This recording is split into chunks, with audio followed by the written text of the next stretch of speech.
राम राम दोस्तों, आज हम आपके सामने लेकर आए हैं 2020 में रिलीज हुई मूवी जिसका नाम है अंडर वाटर, जिसे IMDb पर 5.9 की रेटिंग मिली हुई है। इसका डायरेक्शन विलियम यू बैंक ने किया है। अंडर वाटर का मतलब होता है दोस्तों पानी के नीचे। चलिए मूवी को एक्सप्लेन करते हैं। हम देखते हैं केपलर स्टेशन जो कि पानी से 36,000 फुट नीचे होता है। उसका काम नीचे खुदाई करना और नीचे से समुद्र से तेल निकालना होता है। हमें शुरुआत में एक लड़की नोरा दिखाई देती है जो अपने आप से बात कर रही होती है, क्योंकि वह काफ़ी समय से पानी के अंदर है। अब वह ब्रश करती है और तैयार होती है। जैसे ही वह तैयार होकर बाहर निकलने की कोशिश कर रही होती है, तभी सामने से पानी आता है। हमें ऐसा लगता है जैसे टनल टूट कर उसके अंदर पानी आने लगता है। अब वो लड़की सबको जगाती है क्योंकि उस वक्त सुबह हो रही होती है। अब उसे सामने से 2 पर्सन उसकी तरफ आते हुए नजर आ रहे होते हैं, लेकिन टर्मिनल अपने आप टूटना भी शुरू हो जाता है। तो वह देखती है कि वो दोनों पर्सन पानी में आ गए हैं। अब वह टर्मिनल काट देती है जिससे उसका टर्मिनल पानी आने से बच सके। तभी वहां पर एक ब्लास्ट भी होता है और वहां पर इस वक्त नोरा और नोरा के साथ वर्टिगो होता है। वो दोनों सोच रहे होते हैं कि भूकंप आया है, ये कम से कम 10 या 11 स्केल का आया होगा। वो कहीं पर बात करना चाहते हैं पर उनका कांटेक्ट नहीं हो पाता। अब वो दोनों वार्ड बेस तक जाने के लिए निकल पड़ते हैं। रास्ते में सब टूटा हुआ होता है। वो नेक्स्ट वार्ड में आते हैं, नोरा और वर्टिगो। तब पता लगता है कि लड़की नोरा मैकेनिकल इंजीनियर है। वह चेक कर रही होती है। वर्टिगो डर रहा होता है। CR7 में जाने के लिए वो दोनों निकल पड़ते हैं। पत्थरों में से उन्हें एक रास्ता या सुरंग दिखती है जो कि बहुत टाइट होती है। तभी उन्हें वहां पर किसी की आवाज आती है। कोई पत्थरों के नीचे होता है। जब वह पत्थर हटाते हैं तो वहां पर पोल होता है। नोरा और वर्टिगो उसे निकाल लेते हैं। अब ये तीनों CR7 के लिए निकल जाते हैं। बहुत बारीक सुरंग होती है। तभी वहां पर उन्हें किसी की लाश दिखती है और नोरा डर जाती है। अब वे वार्ड वे तक पहुंच जाते हैं, लेकिन वो भी बहुत बुरी हालत में था। वहां उन्हें कैप्टन मिलता है। नोरा बताती है कि शिप 70% डैमेज है। कैप्टन को भी पता नहीं होता कि क्या हुआ है यहाँ पर। नोरा बोलती है कि आपको चले जाना चाहिए था। तो कैप्टन बोलता है मैं कैप्टन हूँ, मैं सबसे लास्ट में जाऊंगा। अब तक मैं 22 लोगों को निकाल चुका हूँ। अब वो बाहर निकलने का प्लान बनाते हैं। नोरा कंट्रोल रूम में जाती है। वहां पर एमिली और स्मिथ होते हैं। अब ये 6 लोग हो जाते हैं। सारे डेस्क ढह चुके हैं। टर्मिनल कोड स्टेबल नहीं थे। वहां कभी भी विस्फोट हो सकता था। वो सब रोबोक में जाने का प्लान बनाते हैं। वो 1.5 किलोमीटर नीचे होता है। तब कैप्टन प्लान बताता है। वह बोलता है हम कार्गो लिफ्ट से C ब्लॉक तक जाएंगे, एक्सिस टर्मिनल से मिड पॉइंट टर्मिनल तक जाएंगे, तब हम वहां तक पहुंच पाएंगे। तभी उन्हें पता लगता है कि बाहर का टेम्परेचर 10 डिग्री बढ़ चुका है और वो निकल पड़ते हैं सूट पहनकर। तभी वहां भूकंप आ रहा होता है। जब वो निकलते हैं तो एमिली डर रही होती है। अब वो लिफ्ट जैसी जगह में बैठते हैं और नीचे जाने लगते हैं। इसी बीच वर्टिगो का हेलमेट फट जाता है और वो वहीं पर मर जाता है। अब वो 5 लोग रह जाते हैं। अब वो C बिल्डिंग में आ जाते हैं। अब वो एक्सिस टर्मिनल से मिड टर्मिनल तक जाते हैं। उन्हें लगता है कि नीचे वाले प्लेटफॉर्म पर कोई है। उसे देखने स्मिथ और पॉल जाते हैं। उनके सूट में कैमरा होता है जिसे कैप्टन, एमिली और नोरा देख रहे होते हैं। तभी नोरा गेट खोलती है और वो बाहर चले जाते हैं।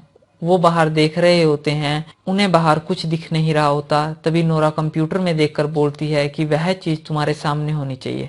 तभी वहां किसी का वॉलेट मिलता है। तभी उन्हें किसी की बॉडी भी मिलती है। एमिली और नोरा उन्हें बोलते हैं कि उन्हें वापस आ जाना चाहिए। तभी पोल पर कोई अटैक करता है और वो उसे पकड़कर टनल में ले जाते हैं। वो चीज डेड बॉडी खा रही थी। तभी वो ऊपर जा रहे होते हैं तो उस कीड़े को एग्जामिन करते हैं। तभी उनके टनल की लाइट चली जाती है। तभी उन्हें कोई आवाज सुनाई देती है और कोई चीज उनके टनल पर अटैक करती है। वो सब डर जाते हैं। वो वहां से भागने लगते हैं। सब चीजें टूटकर उनके ऊपर गिरने लगती हैं। वह जिस जगह होते हैं वहां दरवाजा नहीं खुल रहा होता, पर अचानक दरवाजा खुल जाता है। स्मिथ का ऑक्सीजन लेवल कम हो जाता है, पर अब वह ठीक है। वो एक मशीन की मदद से आगे जाने लगता है, पर थोड़ा आगे जाने पर पानी ज्यादा गहरा होता है। तो उन्हें तैर कर जाना होता है। अब वो आगे पत्थर देखते हैं तो उन्हें उस पत्थर के नीचे से जाना होगा। सब निकल जाते हैं पर पोल वहीं फंस जाता है। अंत में वो बाहर आ जाता है तो वो बोलता है नीचे कुछ था, आदमी और मॉन्स्टर का मिक्सचर। अब उसका केबल फंस जाता है और उसे लगता है कि उसके केबल को कोई खींच रहा है, तभी पोल भी मर जाता है। अब वो 4 लोग बचते हैं, नोरा, एमिली, कैप्टन और स्मिथ। अब वो मिड स्टेशन पर आ जाते हैं। वो 6.5 मील नीचे होते हैं। वो सब सोच रहे होते हैं कि ये उनकी गलती है, उन्होंने ज़्यादा खोदा, ज़्यादा तेल निकालना चाहा, तभी ये सब हो रहा है। स्मिथ का सूट खराब हो रहा होता है तो वो बोलता है कि तुम यहाँ से चले जाओ। वो सब बोलते हैं नहीं, हम तुम्हें साथ लेके जाएंगे। स्मिथ और नोरा आगे जा रहे होते हैं, तभी नोरा को कुछ दिखता है। मॉन्स्टर स्मिथ को अपने साथ ले जाता है। कैप्टन स्मिथ तक पहुंच जाता है, तभी कैप्टन को मॉन्स्टर अपने साथ ले जाता है। नोरा और कैप्टन आपस में बंधे होने के कारण नोरा भी उनके साथ काफी दूर जा गिरती है। नोरा को अभी कैप्टन दिखाई देता है, तभी मॉन्स्टर वापिस आ जाता है। कैप्टन उसे मारता है। कैप्टन और नोरा की रस्सी आपस में बंधी होती है। अब वो दोनों ऊपर जा रहे होते हैं, तभी कैप्टन अपनी रस्सी अलग कर देता है, क्योंकि वो जानता है कि अगर उसने रस्सी खोल दी तो नोरा बच जाएगी। अब कैप्टन मर जाता है।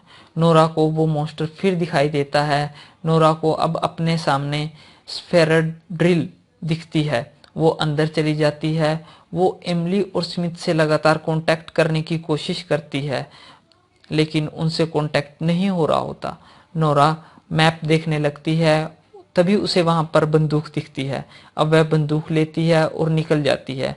उसे थोड़ी दूर जाने पर एमिली और स्मिथ दोनों मिल जाते हैं, पर स्मिथ वहां बेहोश होता है। अब वो दोनों आगे बढ़ते हैं, तब उन्हें आगे रोमा ड्रिल दिखाई देती है। वह रोमा ड्रिल तक पहुंच जाते हैं, पर वहां पर बहुत सारे मॉन्स्टर होते हैं जो कि उल्टे लटके होते हैं। वो सो रहे होते हैं। तभी उन्हें सामने दरवाजा नजर आता है, पर अचानक एमिली के सूट से आवाज आने लगती है कि उसका ऑक्सीजन लेवल कम हो गया है। तभी मॉन्स्टर जाग जाता है और नोरा को मॉन्स्टर अपनी ओर खींच लेता है। नोरा उसे गोली मारती है, जिससे मॉन्स्टर मर जाता है, लेकिन गोली की आवाज से सारे मॉन्स्टर जाग जाते हैं। तभी दिखाई देता है सबसे बड़ा मॉन्स्टर। नोरा उस पर गोली चलाती है, पर उसको कुछ नहीं होता। उनके सामने विस्फोट होता है। सबके ऑक्सीजन का स्तर कम होने लग जाता है और वो सब भागकर रूम में पहुंच जाते हैं। अब नोरा, स्मिथ और एमिली ठीक होते हैं, पर वहां पर उनके सामने बहुत बड़ा मॉन्स्टर होता है। नोरा को उसी रूम में एस्केप बोट्स मिलती हैं, पर उनमें से सिर्फ 2 ही वर्किंग होती है। तो नोरा एमिली और स्मिथ को एस्केप बोट में बिठाती है और दोनों को पानी से ऊपर जाने को बोलती है। नोरा और स्मिथ एस्केप बोट में बैठकर ऊपर जाने लगते हैं।